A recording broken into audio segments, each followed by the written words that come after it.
Payot et la Fondation Payot pour la promotion de la lecture vous présente Marque-Page.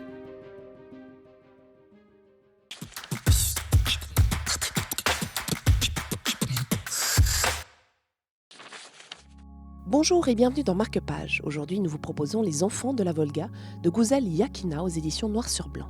Tout cela à Fribourg, grâce à Thierry Clair de Payot Libraire. Alors, Les Enfants de la Volga se passe dans une période que je ne connaissais pas en fait, que j'ai découverte. C'est que l'impératrice Catherine de Russie avait des origines allemandes et elle a encouragé les Allemands à s'installer en fait en Russie au XVIIIe siècle. Donc l'histoire là, on va trouver une de ces colonies justement d'Allemands en fait, qui vivent au bord de la Volga. Ça se passe en 1920 et c'est l'instituteur du village qui s'appelle Jakob Bach qui va être mandaté en fait par une personne qui habite de l'autre côté de la rive, parce qu'ils sont sur une rive avec leur village, et pour aller enseigner en fait à la fille en fait de cette personne en fait.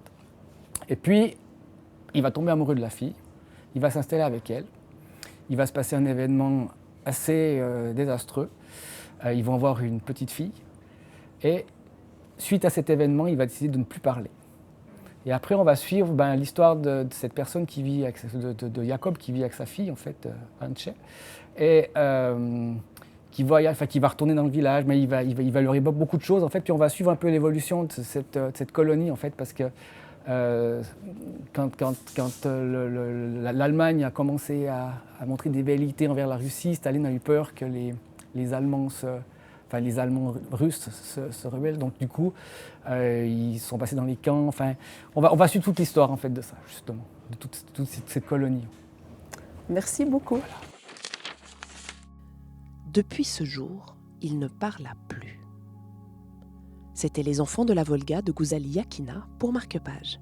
Je vous dis à bientôt pour une nouvelle histoire.